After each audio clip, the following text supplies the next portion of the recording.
நாம் தமிழர் கட்சி ஆதரவாளர்கள் அவதூறு கருத்துக்களை நீக்க கோரி திருச்சி எஸ்பி வருண்குமார் தொடர்ந்த வழக்கு தொடர்பாக தற்பொழுது மத்திய அரசு மற்றும் இந்திய எக்ஸ் வலைதள பொறுப்பு அதிகாரி பதில் மனு தாக்கல் செய்ய உயர்நீதிமன்ற மதுரை கிளை உத்தரவு பிறப்பித்திருக்கிறது. பதிவுகளை வெளியிட்டவர்கள் தொடர்பான தகவல்களை தர உத்தரவிடக் கோரிய மனு தாக்கல் தற்பொழுது செய்யப்பட்டிருக்கிறது. இது திருச்சி எஸ்பி வழக்கு தொடர்பாக நீதிமன்றம் தற்பொழுது நோட்டீஸ் பிறப்பித்திருக்கிறது.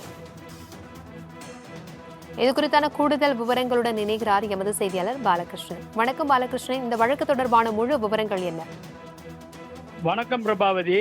நாம் தமிழர் கட்சியினரின் அவதூறான ஆபாசமான பதிவுகளை நீக்க கோரியும் அந்த பதிவுகளை வெளியிட்டவர்கள் தொடர்பான தகவல்களை தருமாறு உத்தரவிடக் கோரி திருச்சி எஸ்பி வருண்குமார் உயர்நீதிமன்ற மதுரை கிளையில் மனு தாக்கல் செய்துள்ளார். ஒன்றிய அரசு மற்றும் எக்ஸ் வலைதள பொறுப்பு அதிகாரி தரப்பில் பதில் மனு தாக்கல் செய்ய உயர்நீதிமன்ற மதுரை கிளை உத்தரவு பிறப்பித்துள்ளது. உயர்நீதிமன்ற மதுரை கிளையில் திருச்சி காவல்துறை கண்காணிப்பாளர் வருண்குமார் தாக்கல் செய்துள்ள மனுவில், திருச்சி மாவட்ட எஸ்பியாக கடந்த 2023 ஆகஸ்ட் 11 முதல் பணியாற்றி வருகிறேன். எனது மனைவி வந்திதா பாண்டே புதுக்கோட்டை மாவட்ட எஸ்பியாக பணியாற்றி வருகிறார். எங்களுக்கு 3 குழந்தைகள் உள்ளனர். கடந்த ஜூலை 11ஆம் தேதி திருச்சி மாவட்ட cyber crime police sub inspector Arun என்பவர் கொடுத்த புகாரின் அடிப்படையில் நாம் தமிழர் கட்சியைச் சேர்ந்த சாட்டை துரைமுருகன் மீது வன்கொடுமை தடுப்பு சட்டம் உள்ளிட்ட பிரிவுகளில் வழக்கு பதிவு செய்தோம். இதையடுத்து நாம் தமிழர் கட்சியின் ஒருங்கிணைப்பாளர் சீமான் சமூக ஊடகங்களில் நான் சாதி பாகுபாடு பார்ப்பதாக என்னை பற்றி அவதூறு கருத்துக்களை பரப்பி வருகிறார். இதைத் தொடர்ந்து சாட்டை துரைமுருகன் மற்றும் இடும்பாவனம் கார்த்தி ஆகியோர் சீமானுடன் சேர்ந்து என்னை இழிவுபடுத்தி பேட்டி கொடுத்துள்ளனர். தொடர்ந்து என்னை இழிவுபடுத்தும் வகையில் எக்ஸ் தளத்தில் பதிவுகள் வெளிவந்ததால் கடந்த ஆகஸ்ட் 22ஆம் தேதி திருச்சி தில்லைநகர் போலீசில் மீண்டும் புகார் கொடுத்தேன். பெயர் தெரியாத 14 பேர் மீது வழக்கு பதிவு செய்யப்பட்டுள்ளது.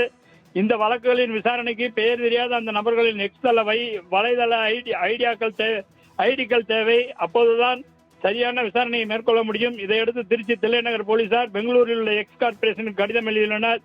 ஆனால் உரிய தகவல்களை அந்த நிறுவனம் தரவில்லை. ஆன்லைன் மூலம் தொல்லை கொடுப்பது, போலி ஐடிகளை உருவாக்கி மற்றவர்களை கீழ்த்தரமாக சித்தரிப்பது போன்றவற்றை தடுக்கவில்லை என்றால் இதுபோன்ற நபர்களுக்கு எக்ஸ் கார்பரேஷன் துணை புரிகிறது என்றே அர்த்தம். வாட்ஸ்அப் போன்ற சமூக வலைதளங்களுக்கும் பதிவு வருகிறது. இந்த விஷயத்தில் எக்ஸ் கார்பரேஷன் பொறுப்புடன் நடந்து கொள்ள வேண்டும். தகவல்களை தரவில்லை என்றால் எங்களுக்கு சமூகத்தில் உள்ள மரியாதை குறைந்துவிடும். தகவல் கேட்டவர்களுக்கு 24 மணி நேரத்துக்குள் பதில் தர வேண்டும் என உத்தரவிட வேண்டும் என முன்ஜாமீன் எடுக்க இந்த நடவடிக்கையும் எடுக்கப்படவில்லை. இந்த வழக்கில் சாட்டை துரைமுருகனுக்கு முன்ஜாமீன் வழங்கி உயர்நீதிமன்றம் உத்தரவிட்ட போது ஆட்சேபனைக்குரிய பதிவுகளை வெளியிட்டதற்கு கடும் கண்டனம் வெளியிட்டது.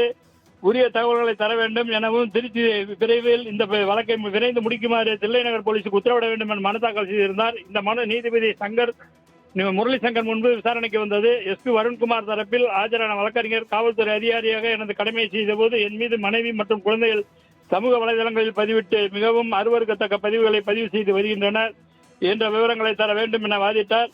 ஒன்றிய அரசு தரப்பில் ஆஜரான வழக்கறிஞர் புகார் குறித்து உரிய விளக்கம் கேட்டு பதிலளிக்க அவகாசம் கோரினார். இதனைத் தொடர்ந்து நீதிபதி மனுதாரர் புகார் குறித்து ஒன்றிய அரசு மற்றும் எக்ஸ் வலைதள பொறுப்பு அதிகாரி தரப்பில் பதில் மனு தாக்கல் செய்ய உத்தரவிட்டு வழக்கு விசாரணையை வரும் 21ஆம் தேதிக்கு ஒத்திவைத்து உத்தரவிட்டுள்ளார். பிரபாவதி. தகவல்களுக்கு நன்றி பாலகிருஷ்ணன்.